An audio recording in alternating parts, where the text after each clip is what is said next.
сәлем. Бүгін сіздерге өз рецептім бойынша шақпалақ жасауды көрсетемін. Ең алдымен өзімізге керекті мөлшерде сәбіз пияз және етімізді дайындап аламыз. Етімізді майда емес және ірі де емес қылып орташа қылып тураймыз. Қазанымызға 2 жау майымызды құйып, етімізді саламыз. Етіміз жақсы қуырылып болғанша, сәбізіміз бен пиязымызды турап дайындап аламыз. Пиязымызды салып 5 минуттай қуырамыз. Одан кейін үстіне сәбізімізді салып, тағы да 7 минуттай қуырамыз.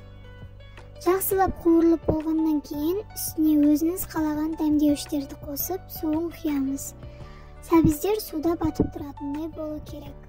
Мен қызыл, қара бұрыш және тұз, барлық тағамға арналған дәмдеуіш және зираны қостым. Суымыз қайнап сәбіздер пісемін дегенше тестамызды дайындап алайық. Ол үшін жылы сүтке жылы су араластырып, үстіне 1 жұмыртқа салып, 1 шай қасық тұз, 2 шай қасық қант, 1 шай қасық ашытқы және 1 шай қасық сұйық май қосып, үстіне ұнымызды електен өткізіп, жұмсақ қамыр елеп аламыз. Қамырымыздың бетін жауып, көтерілем дегенше жылы жерге қоямыз. Сорпа қайнап, сәбіздеріміз піскен уақытта сорпаның дәмін көріп, үстіне көршін саламыз. Суы тартылғанша, баяу отта бетін жауып қайнатамыз. Суымыз тартылған соң, бір жақсылап араластырып аламыз да, бетін пленкамен жауып, өз буына бұқтырып қоямыз. Осы кезде қазанымыздың аста ең төменгі отта тұруы керек.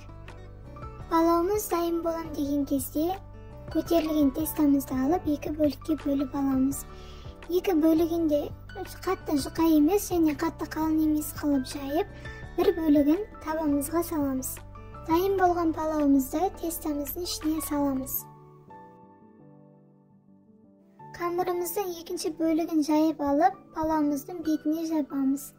Видеодағыдай қамырымыздың 2 шетін біріктіріп, бетінің барлық бөлігіне жұмыртқа жағамыз. Сәнді көріну үшін күнжет себеміз. Қызып тұрған пеште 180 градусқа 15 минут салып аламыз. Шақпалағымыз дайын. Сіздерге видео және рецепт ұнаған болса, каналыма тіркеліп, лайк басып, комментарий жазып кетіңіз. Барлықтарыңызға рахмет.